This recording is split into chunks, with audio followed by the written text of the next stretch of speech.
can ask questions really next to the sermon. How y'all doing today? Great. Let's do a couple tests and then we'll start a conversation. Does anybody in this room have any idea who I am? Who am I? I don't remember your name, but you're the owner of WasabiconPDX and WasabiconPDX. Good answer. And yes, I've made it more confusing now with the new name, haven't I? So, welcome to opening ceremonies of WasabiconPDX. How many people have not been to this event before? Raise your hand. How many people have been to this event when it was under a different name? I got that many new people. Well, branding matters, folks. Okay. Opening ceremonies is me telling you a story and then answering questions. Everybody ready for a funny story? My name is Tom Croom, T-O-M-C-R-O-O-M. I encourage everybody just to remember that, because if you have any problems, feel free to find me, because our goal is to try to do the best we can with what we have doing conventions in the world that we have right now. And the prologue to that is we know there are a number of challenges. We're all trying to overcome those challenges, and I'm looking in the audience, and I appreciate every one of you adhering to the policy here, which is wearing your masks. Now, I'm on stage, and per local guidelines, we can take our masks off if we're speaking on stage. But the second I'm going to leave, I'm going to put it back on. Also, if I take pictures of myself, it's always in a mask, just because I don't want to confuse people on social media. That's the way I roll. So, my name is Tom Croom. In 2001, I met a really hot girl. And that really hot girl liked Sailor Moon. Or it was 2000, actually, I met her. 1999. God, it was that long. 1999, I met her. She liked Sailor Moon. So if you meet somebody and you think they're interesting enough, you suddenly like that too. So I became a big fan of Sailor Moon all of a sudden. And I have now watched all 200 episodes. And any movies in here, Sailor Moon fans? I've seen every episode of PGSM. Who knows what PGSM is? Regarding Sailor Moon. Which is? Production.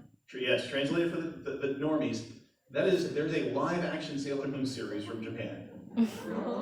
Think Power Rangers, but with cartwheels in skirts. So, I have become very well versed in Sailor Moon in order to, get the affections of this girl. And it inadvertently caused me to launch an anime convention, or an anime club, sorry. I'm getting messages while we're doing this at the same time. I have to respond to Derek. Awesome, dude, period. I am in main events doing opening ceremonies, period. Be there after this, period. That's okay, it's having fun. When we were dating, she did not know a deep, dark secret about me. You're more than welcome to Google this deep, dark secret about me. Again, my name is Tom, it's T-O-M, my last name is Croom, C-R-O-O-M, and if you Google that with sci-fi, like the Sci-Fi Channel, they did an interview with me a few years ago, which disclosed in the early 90s, I was a big Star Trek nerd. And when I mean big Star Trek nerd, I mean, the story is, it's on there, and this sounds like one of those made up like fan fictions, 100% true.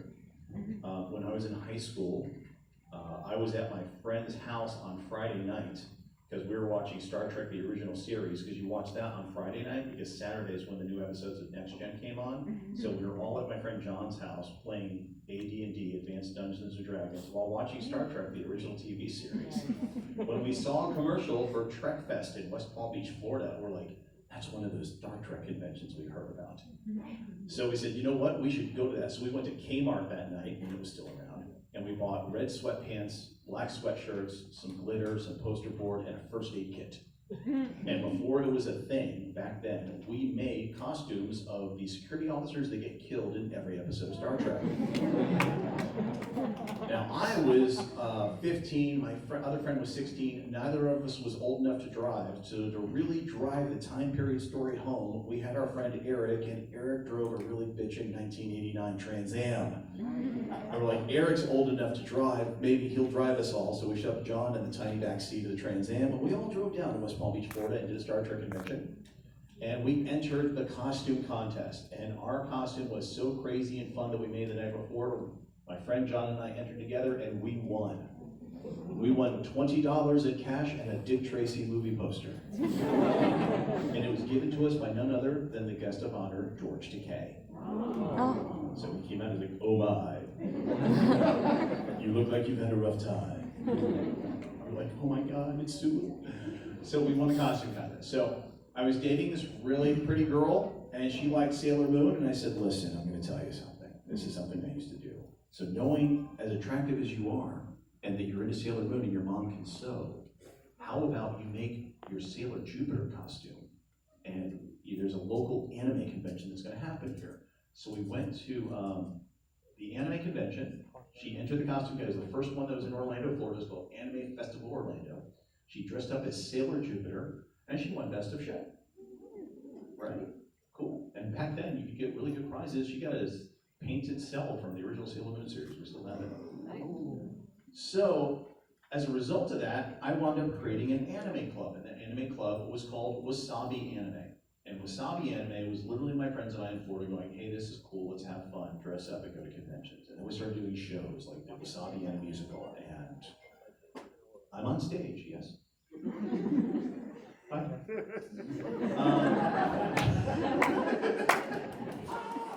That was Danielle, she'll come up later in the story. And please don't stand in the back, there's a whole empty row up here. Come on up and grab a seat, please, because then I can see you. Thank you, because I'm old, I have to wear glasses. So, started an anime club called Wasabi Anime. And Wasabi Anime was my hobby for my friends. Think of community theater meets Monty Python, but with anime. So we would make these really weird events because we got tired of what we used to say was seeing the same 3 damn panels at every convention. It's like, oh, we're going to an anime con. They're hosting Cosplay 101 again.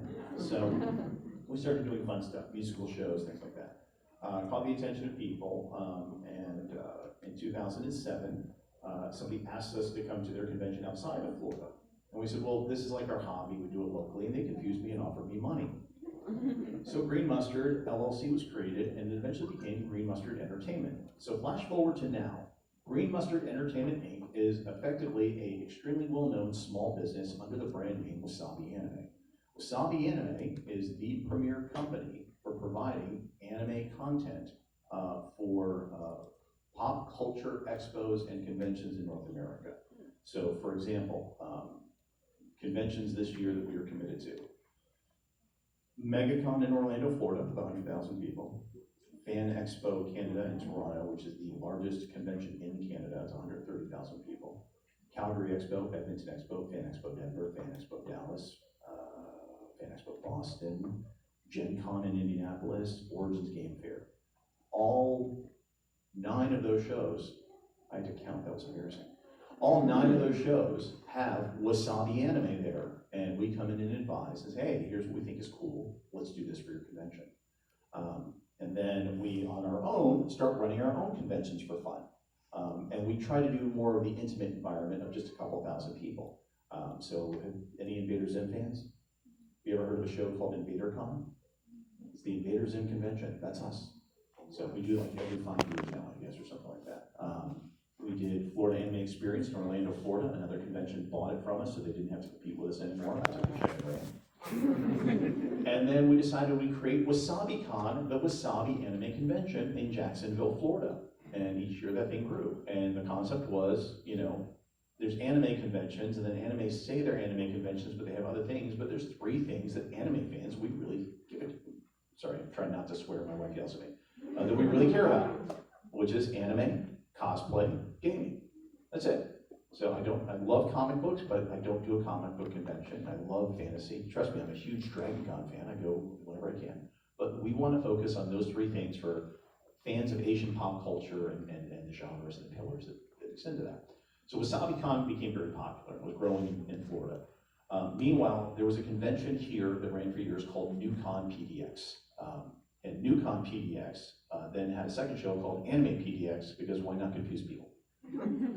So there's NewConPDX, AnimePDX, and then in 2017, after trying to do a big show downtown, there was some money management issues, and it looks like that they were going to cancel their next NewCon, which was supposed to take place January 2018.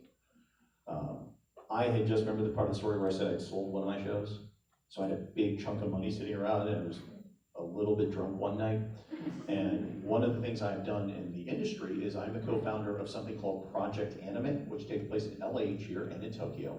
where all anime convention runners get to meet and talk about how we run anime conventions. And because of that, all these people have my phone number. And so I started getting phone calls from the owners of NewConPDX going, hey, we have problems. I'm like, yeah, I heard on the internet. And they said, here's what's happening. I said, well, here's some advice. And they tried to listen to my advice and they failed miserably at it. And I said, well, and they called me one night and says, well, we're trying to figure out how to do this. I said, well, and this, again, remember I was drunk. If it goes that you wind up going horribly wrong, give me a call. Maybe I'll buy it. I'll give you X amount of money for it. And it really was just not like a lot, but it would cover their debts. And I promptly forgot that entire conversation.